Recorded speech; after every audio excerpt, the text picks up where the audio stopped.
경기도 파주뿐 아니라 연천에서도 아프리카 돼지열병이 발생해 검역본부가 다양한 역학조사를 벌이고 있는데요. 이 농장 두 곳이 같은 사료를 쓴 걸로 나타나 검역본부가 사료도 조사하고 있습니다. 한국토지주택공사 LH가 창립 10주년을 맞았습니다. 진주혁신도시 이전과 더불어 메머드급 공기업으로 성장했는데 새로운 도약을 위해 풀어야 할 과제도 적지 않습니다. 서민형 안심전환대출 시행 뒤 경남에서도 관련 문의가 이어지고 있습니다. 침체된 지역 부동산 시장에 미칠 영향을 짚어봤습니다. 계속해서 경남 소식 진주에서 전해드립니다. 경기도 파주뿐 아니라 연천에서도 아프리카 돼지열병이 발생해 검역본부가 다양한 역학조사를 벌이고 있는데요. 이 농장 두 곳이 같은 사료를 쓴 걸로 나타나 검역본부가 사료도 조사하고 있습니다. 이상훈 기자입니다. 아프리카 돼지열병 확진 판정을 받은 경기도 파주와 연천의 양돈 농장. 발생 원인을 찾기 위해서 검역본부가 다양한 역학조사를 벌이는 가운데 이 두 농장의 사료도 조사하는 것으로 확인됐습니다. 농림축산검역본부는 이 농장들이 같은 사료를 먹인 것으로 확인됐다며 사료의 샘플도 채취하고 있다고 밝혔습니다. 사료에 샘플링을 전부 해서 채취하고 있고요. 채취가 되면 정밀조사를 할 예정이고, 그래서 이제 그런 단계 하면 산화로 빠뜨림이 없이 나가려고. 또 이 사료 업체의 공급 체계 등 다양한 경로도 함께 파악하고 있다고 덧붙였습니다. 다만 이는 여러 역학조사 분야 가운데 하나일 뿐이라며 확대 해석을 경계했습니다. 이와 관련해 해당 사료업체 측은 이 농장들뿐만 아니라 전국 300여 곳의 농장에도 사료가 공급되고 있지만 전혀 문제가 없고 통상적인 역학조사 절차일 뿐이라며 특히 사료의 원료는 사료업체들이 다른 나라에서 공동구매해 분배하기 때문에 특정 업체 사료만 문제될 수는 없다고 밝혔습니다. MBC 뉴스 이상훈입니다. 한국토지주택공사 LH가 창립 10주년을 맞았습니다. 진주혁신도시 이전과 더불어 9천여 명의 임직원과 매출 18조 원대의 메머드급 공기업으로 성장했는데 새로운 도약을 위해 풀어야 할 과제도 적지 않습니다. 보도에 김태석 기자입니다. LH의 전신인 대한주택공사는 1962년 창립해 70년대엔 반포와 잠실의 대규모 아파트 단지를, 80년대엔 과천 신도시와 상계 신시가지를 조성했습니다. 1975년 토지금고로 출발한 한국토지공사는 80년대에 분당 일산 신도시를, 2000년대엔 판교 동탄 신도시를 건설했고 세종시와 개성공단 조성을 주도했습니다. 두 공기업은 비효율과 난개발을 해소하고 재무구조를 개선하기 위해 정부 주도로 2009년 10월 1일 통합해 한국토지주택공사 LH로 출범했습니다. 지난 10년 동안의 노력으로 임직원 9천여 명, 매출 18조 원, 자산 173조 원의 메머드급 공기업으로 성장했고 2013년 106조까지 달하던 부채는 69조 원으로 줄었습니다.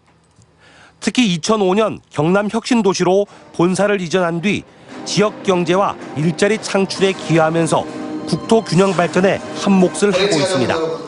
창립 10주년을 맞은 LH는 이제 새로운 시대에 맞는 과제들을 요구받고 있습니다. 혁신과 실행, 신뢰와 협업, 공감과 감동을 바탕으로 부단히 새로운 역할을 찾아내고 실행해낸다면 앞으로도 LH는 세계에서 전례 없는 공공기관의 새로운 롤 모델이 될 것이라 확신합니다. 안인득 사건에서 보듯이 주택 공급에만 머무는 것이 아니라 주거복지에 힘써야 하고 통영 폐조선소 터 활용을 비롯해 전국 200곳에 달하는 도시재생 뉴딜의 가시적 성과도 내야 합니다. 또 과천과 하남 등 3기 신도시를 성공적으로 만들고 국내 건설 수요가 한계에 온 만큼 해외 사업 추진도 늘려야 합니다. 혁신도시가 제대로 정착할 수 있도록 혁신도시 공공기관의 맏형으로서 그 책무와 역할도 다해야 합니다. MBC 뉴스 김태석입니다. 한편 한국토지주택공사 LH와 경남교육청, 초록우산 어린이재단은 초등학교 실내 놀이터 조성 사업을 위한 사회공헌 협약을 맺었습니다. 이 사업은 도내 4개 초등학교의 유휴 공간을 활용해 미세먼지와 폭염 등에 구애받지 않고 뛰놀 수 있는 실내 놀이터를 만드는 것으로 LH노사는 창립 10주년을 맞아 사업비 2억 6천만 원의 50%를 공동으로 조성했습니다. 경상남도는 최근 대한항공과 협의를 통해 다음 달부터 시행 예정인 사천공항의 사천 김포 노선의 간편 계획을 내년 상반기까지 보류했다고 밝혔습니다. 이에 따라 대한항공의 사천 김포 노선은 하루 왕복 2편, 매주 28편을 현행대로 유지하게 됐습니다. 경상남도는 사천공항 활성화를 위해 항공사의 적자 발생에 따른 손실 지원금 확대와 공항 접근 교통망 확충, 지역 연계 관광 상품 개발 및 지원을 비롯한 중장기 대책을 추진하겠다고 강조했습니다. 서민형 안심전환대출 시행 뒤 경남에서도 관련 문의가 잇따르고 있습니다. 시가 9억 원 이하의 주택이 대상인 만큼 가계부채 경감에 도움이 되겠지만 침체된 지역 부동산 시장에 미칠 영향은 크지 않을 것으로 보입니다. 신은정 기자입니다. 서민형 안심전환대출 시행 뒤 시중은행에 관련 문의가 잇따르고 있습니다. 신청 기간이 29일까지로 길고 인터넷으로 신청하면 금리 혜택이 있는 만큼 전화 상담 등으로 신청 대상 여부를 확인하는 경우가 많습니다. 고객센터로 전화하셔서 본인이 전환 대상이 되는지를 먼저 확인하시고 지금 2주간 신청 접수 기간에는 별도의 구비 서류 없이 신분증만 가지시고 영업점으로 방문하시면 되겠습니다. 기존의 변동 준고정금리 주택담보대출을 1%대의 장기 고정금리로 바꿔주는 서민형 안심전환대출은 부부 합산 연소득 8,500만 원 이하인 1주택자만 신청할 수 있고 시가 9억 원 이하의 주택이 대상이기 때문에 수도권보단 경남 등 지역에 유리한 편입니다. 지난달 경남 주택의 평균 매매 가격은 1억 7,400여만 원으로 전국 평균 매매가 3억 원의 절반 수준밖에 되지 않을 정도로 매매가가 낮은 편이기 때문입니다. 최저 1.85%의 저금리를 30년간 빌려 이자 부담이 줄어드는 만큼 부동산 시장에 긍정적인 효과가 기대되지만 대출 조건이 제한적이라 위축된 시장을 살리긴 역부족이란 평가입니다. 정책금리 인하와 더불어서 부동산 거래세, 즉 취득세나 양도세 감면이 따라주면은 이것 이상으로 더 좋은 방법이 없지 않나 이렇게 보입니다. 신청자가 많아 공급 한도인 20조를 넘길 경우 주택 가격이 낮은 순서로 대상자를 선정하는 만큼 지역 부동산에 부채 경감 등의 효과를 가져올 수 있을지 주목됩니다. MBC 뉴스 신은정입니다. 이틀 전 창원에서 승용차 한 대가 8살 초등학생을 치고 그대로 달아난 사고가 있었습니다. 아이는 아직 의식이 없는 상태인데요. 이 경찰이 용의자를 뒤쫓고 있지만 차량이 대포차인데다 운전자도 외국인으로 추정돼 수사에 어려움을 겪고 있습니다. 서창호 기자입니다. 그제 오후 경남 창원 진해구의 한 도로. 검은색 차량 한 대가 갑자기 멈춰섭니다.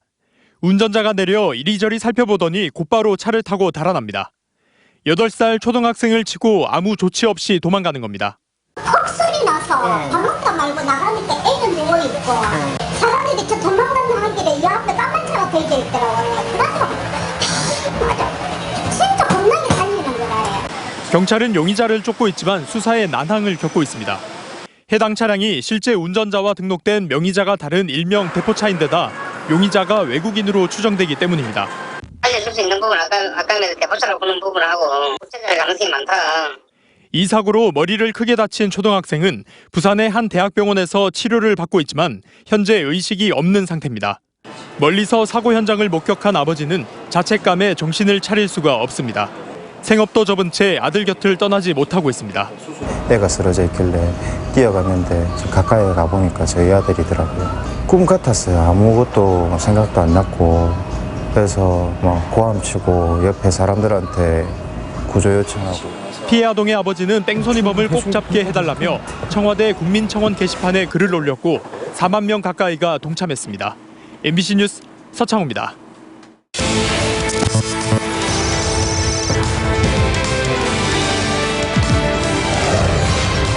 현장에서 뵙겠습니다. 다음 소식입니다. 경남 남해안의 적조 피해가 갈수록 커지고 있습니다. 경상남도는 지난 3일 남해안에서 적조주의보가 내려진 후 지금까지 통영시와 남해군의 양식장에서 고등어와 참다랑어, 참돔 등 190여 마리의 물고기가 폐사해 32억 원의 피해가 발생했다고 밝혔습니다. 국립수산과학원은 북풍의 영향으로 적조가 외해로 밀려나면서 소강 상태를 보이고 있지만 태풍 페이파의 진로에 따라 적조 생물의 밀도가 크게 바뀔 것이라고 분석했습니다. 진주시가 대법원 판결에 따라 부산교통의 미인가 운행에 대해 과징금 부과분을 포함한 적법한 행정조치를 내렸다는 해명에 대해 시민단체가 재반박하고 나섰습니다. 진주시민행동은 진주시가 부산교통에 대해 미인가 운행이 아닌 운행시간 미준수로 과징금 처분을 했다며 이는 유가보조금 지급 정지를 부산교통이 피해갈 수 있도록 진주시가 봐주기를 한 것이라고 주장했습니다. 한국승강기안전공단이 사회공헌 기금을 마련해 진주 남중에 씨름꿈나무 육성을 위한 후원금으로 전달했습니다. 공단은 또 진주의 미천지역 아동센터와도 후원 협약을 맺고 소외계층 아동들을 위한 지원 사업을 펴기로 했다고 밝혔습니다. 합천댐이 17년 만에 수문을 개방했습니다. 한국수자원공사는 어제 오후 4시부터 오늘 오전 6시까지 합천댐 수문 5개 가운데 3개를 개방해 초당 300톤, 모두 1,500만 톤을 방류했습니다. 2002년 태풍 루사 이후 17년 만인 합천댐 수문 개방은 낙동강 하국둑 시험 개방으로 유입된 해수를 밀어내기 위한 것이라고 수자원공사는 설명했습니다. 한국세라믹기술원이 한국실크연구원, 경상남도, 진주시와 함께 추진한 지역 주력 산업 세라믹 융복합 첨단화 사업의 결과가 가시화되고 있습니다. 창원에 있는 본 시스템은 세라믹의 초고강도 내구성을 이용해 일본산 감속기와 동등한 수준의 로봇팔 정밀 제어 세라믹 감속기 개발을 완료했으며 진주에 있는 드림실크는 세라믹 섬유의 초고온 내열 특성을 이용해 화염 전파 차단이 가능한 방화 스크린 원단을 개발하고 있다고 기술원은 밝혔습니다. 국회 교육위 소속 정의당 여영국 의원이 학교에서 급식조리나 교무행정 지원 등을 담당하는 교육 공무 직원을 학교 직원 범위에 포함하는 초중등교육법 개정안을 대표 발의했습니다. 여영국 의원은 교육 공무 직원은 전체 교직원의 상당 비율을 차지하고 어느덧 교육의 일주체가 됐지만 여전히 국가 차원에서 법적 근거가 없다며 이들이 교육 공무 직원이라는 이름으로 당당히 설 수 있도록 해야 한다고 밝혔습니다. 경남의 100년 가게가 14곳으로 확대됐습니다. 중소벤처기업부가 전국에 30년 이상 된 가게 가운데 제품과 서비스의 차별성 등을 잣대로 100년 가게를 3차 심사한 결과 경남에서는 진주 하동집과 김해 대동할매국수, 의령 화정소바, 통영 거구장갈비, 통영 호동식당 등 5곳이 추가 선정됐습니다. 이에 따라 경남의 100년 가게는 14곳으로 늘었고 선정된 가게에는 교육 기회와 함께 보증과 자금 우대 혜택이 주어집니다. 제214회 진주시의회 임시회가 오늘 개회해 26일까지 열립니다. 이번 임시회에선 2019년도 제2회 추가 경정 예산 심사와 행정사무감사 지적사항 조치 결과 보고, 조례안 심의 의결 등이 이루어집니다. 제2회 추경 규모는 제1회 추경보다 8.9% 증가한 1조 7천억여 원으로 주요 예산은 옛 진주역 사거리 광장 조성 250억 원, 진주상 산단 혁신지원센터 구축 사업 37억 원, 진양 호반 둘레길 조성 35억 원 등입니다. 지금까지 진주였습니다. 고맙습니다.